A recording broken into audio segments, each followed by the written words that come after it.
Hello, welcome to the 13th house. Come on in, take your shoes off, make yourselves at home. And let's get weird for a little bit, shall we? If you're new here, welcome to the weirdness. It is going to be exactly that. And if you're returning, welcome back.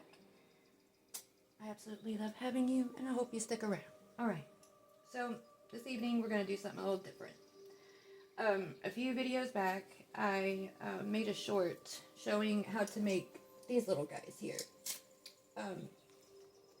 Using sigils and such to kind of integrate your shadow into your spell work, or whatever it is you want to call it.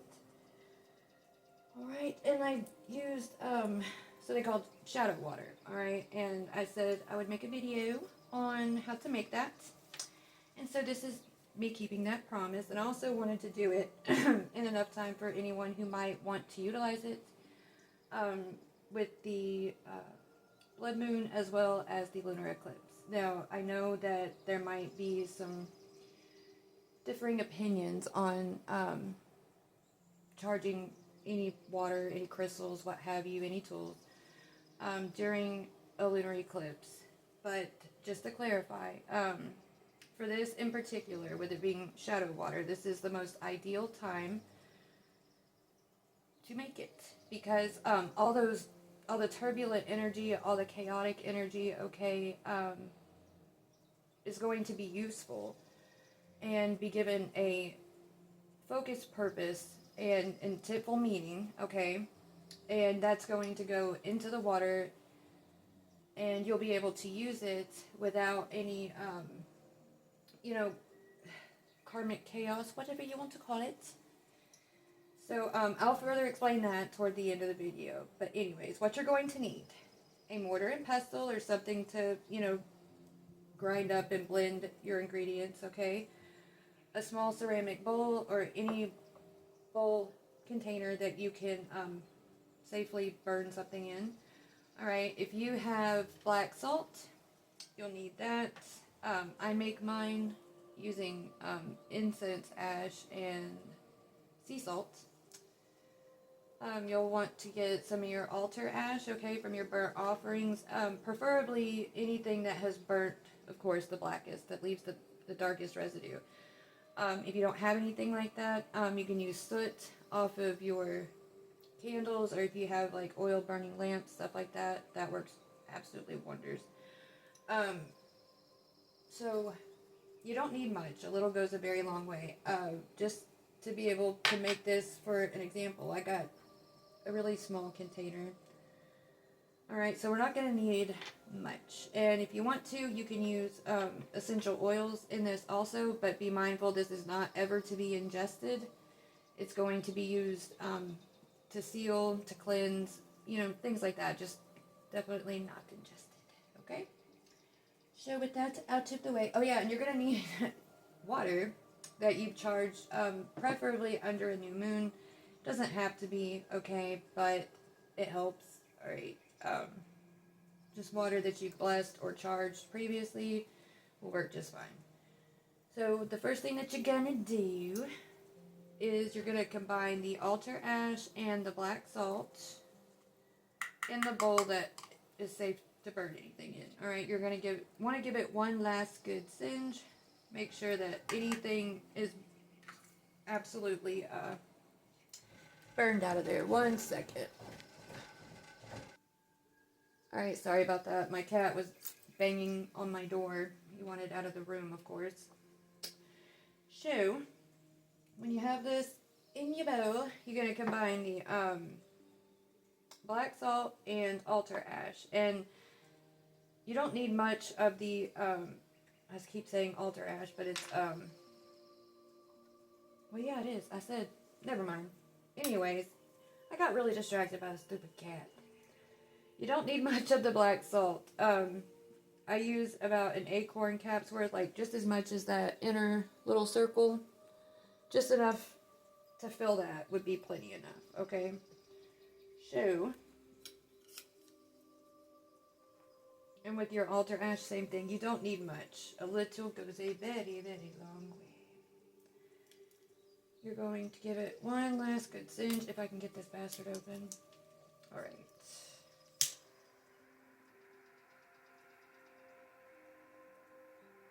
And this will get any like more solid bits burned down, so whenever you go to put it in the mortar and pestle, it's going to crush easily. You're not going to have a lot of resistance, and it won't be making that awful sound that comes out when you're mixing powdery stuff. I always hate that sound. Okay. Stir it around just a little bit.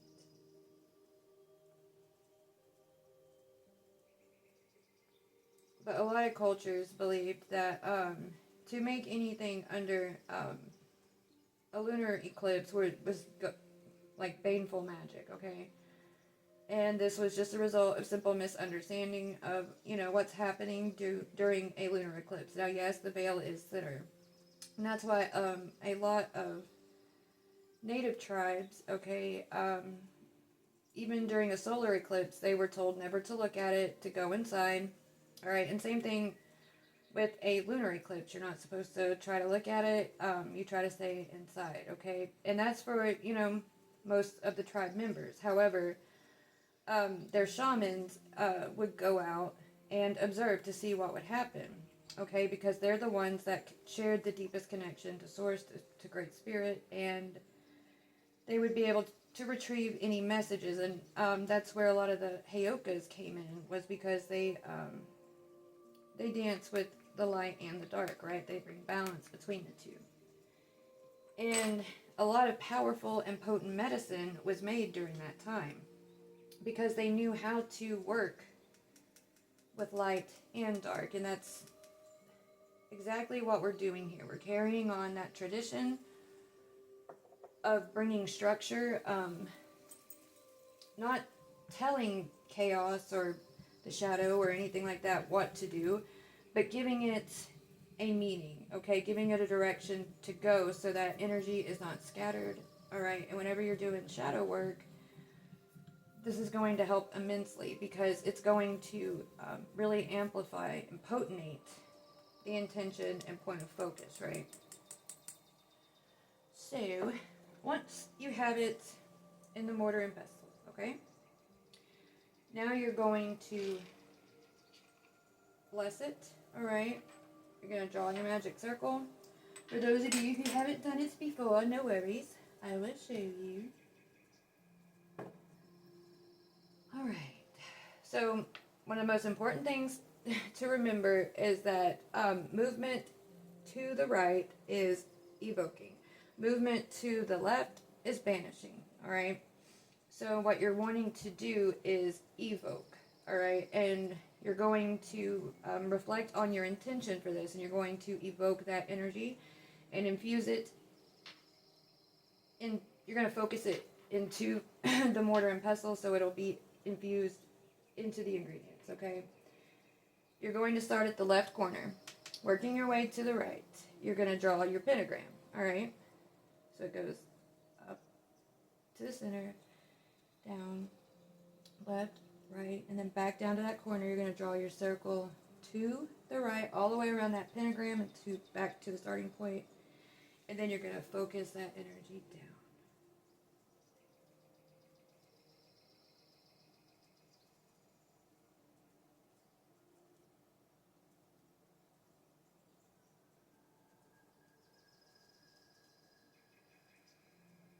Alright, you're going to wait until your palms start to get warm or kind of tingle, You don't want to spend too long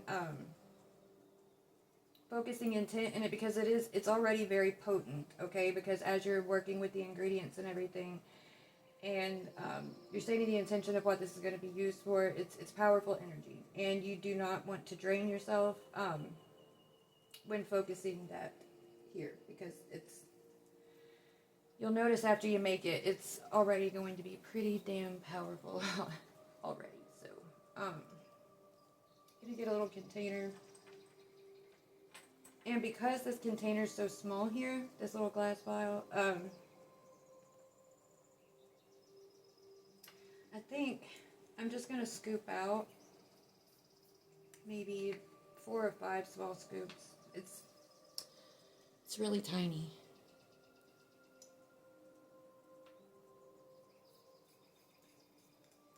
doesn't take much. And you can always, like, what you don't use,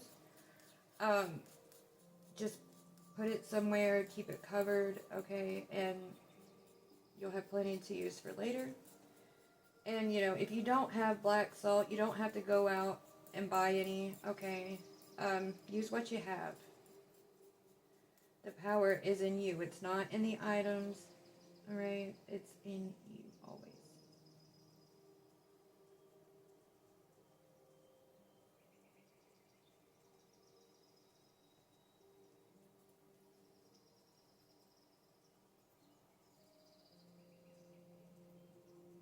Alright, so we're going to start off with 5. And we're going to see how that works. Whether that'll be enough for this. I think it'll be plenty for this little vial, but you're going to want to get your blessed or charged water. And I'm going to fill it up to about here because I'm going to want to add some essential oils to it, okay? And that's going to increase the volume a little bit. But if you're not wanting to add anything like that in, you know, just you'd fill it up to the point where, you know, you can fill it and still cork it without it spilling or whatever. I always do just enough to fill the container and then pour it in to mix it with it, so I'm not overdoing anything because I can always pour this back into here. Alright. And then after you do that, you're going to stir, of course. You're going to stir the ever-living shit out of it. You want to get it good and mixed up.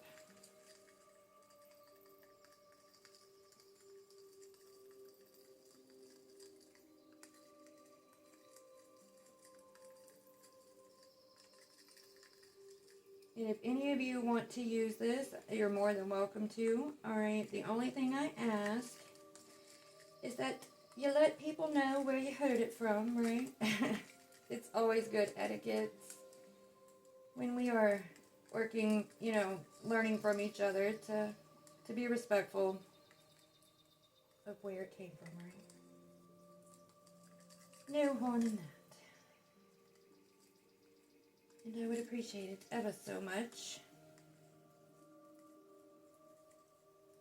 And my craft knows where it came from, and it would certainly remember. And would consider it also. Alright. I'm going to go ahead and add a little bit of the extract that I'm going to use. I like to use stuff like maple, coconut, vanilla, cinnamon for these things because it just, I think the warmer scents add just a little, I don't know, to me it's the way that my shadow, like the essence of it kind of comes across to me, right? Like we all have a certain way that energies interact with us through smell, taste, the way we see it, whatever. And so, yeah. Well, I'm just going to use maple and vanilla, I think, for this one. That feels about right. And you don't need much because, like I said, it's just a little bit. Okay, I know your ads have been opened. Aha, there you are.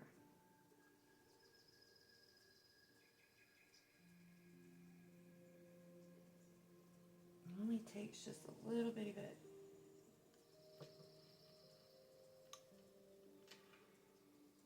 I'm really trying not to make a mess.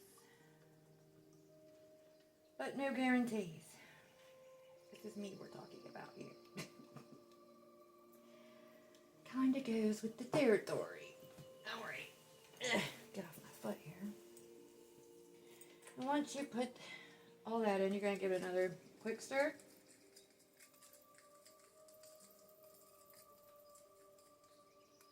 Now, when you first make it, you might have settling that'll occur, you know, that's normal. Over time, it'll disperse, okay? And what you're going to do after you make this and you have this made, alright, during the blood moon, you're going to leave it out. And you're also going to leave it out until the wee hours of the morning, till about the time the sun comes up. That way it infuses the blood moon energy and the eclipse energy, okay? And we're going to pour that in here without spilling it, hopefully. There we go. How lovely and sweet you were not to spill everywhere. Oh, it smells so good. Oh, it smells so damn good. Anyways. And there you have it. Seal it up real good. And after you get it sealed up and you have it in the little container that you, whether it's a big container or a small container, if it's a little one like this, you're going to rub it in your palms a little bit and then hold it. If it's a big one like this, then you would just, of course, hold it, cup it as much as you can, and then you're going to focus your intent into it, okay? You don't have to do it out loud. You can do it silently.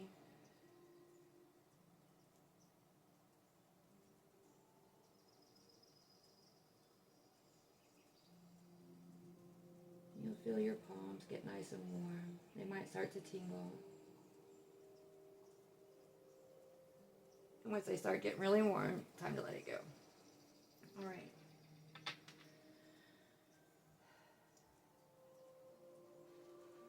And then, whatever bell you have, if you have a sound bowl, some people have like the little metal bells, all right, or you can play your preferred frequency, all right, something to clear the energy, all right. I use a lead glass bell, all right. You can look up like lead glass and its uses and lead and alchemy and whatnot. It'll give you some deeper insight as to how it works with the energy. But if you are sensitive to sound, you might want to turn your device down in 3, 2, 1.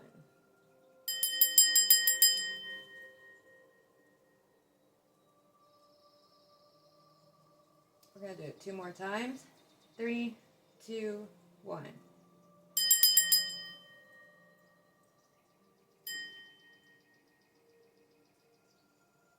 And 3, 2, 1.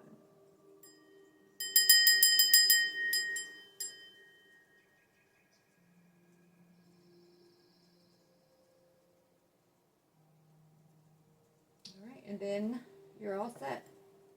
You can seal this with wax if you like. If you're giving it to someone to use in a protection spell or anything like that, you can add like I have roses and rosebuds and thorns in here, like something like that for like protection against a broken heart or protection against another's projection, or like this is great during like if you're single and you're trying to find a relationship and like you're really sick of dealing with the same energy just running through a different person.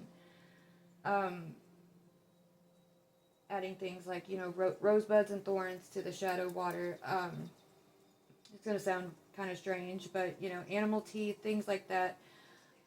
Because the shadow water is going to protect against karmic energies, all right? It's going to redirect that energy, and it's not going to be, like, doing it in a way that it bounces back at somebody in a harmful manner, okay? It takes on this more productive, intentful, focused energy, okay?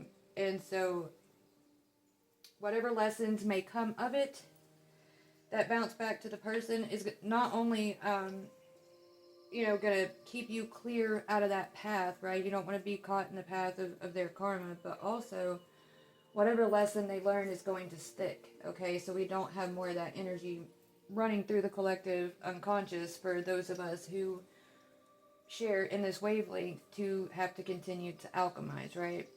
This helps ourselves and each other, okay?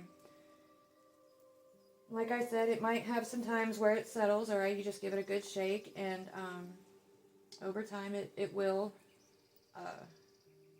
disperse, all right? And what's really cool about this is if you're not using it in like a protection jar, let me show you real quick. Let me get a white piece of paper.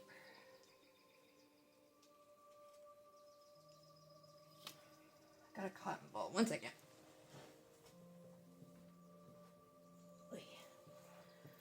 What's really cool about this is when you go to seal anything, like say you're working with sigils or something and you want to seal it.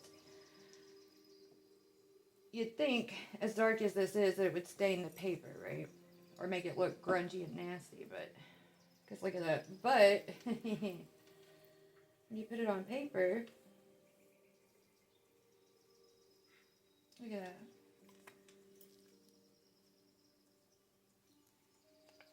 Doesn't stain the white robes. Anyway. But yeah, that's that. And, I hope that it serves you well. If you like it,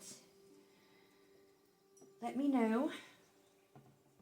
If you want to leave in the comments what you plan to do with it, all right? Because of course this is our craft, right? Like, you don't have to do it exactly the way I do it. You have your own way. So let me know what that might be for you. And if you appreciate this, give me a like, share, subscribe. A nice little hype would be greatly appreciated.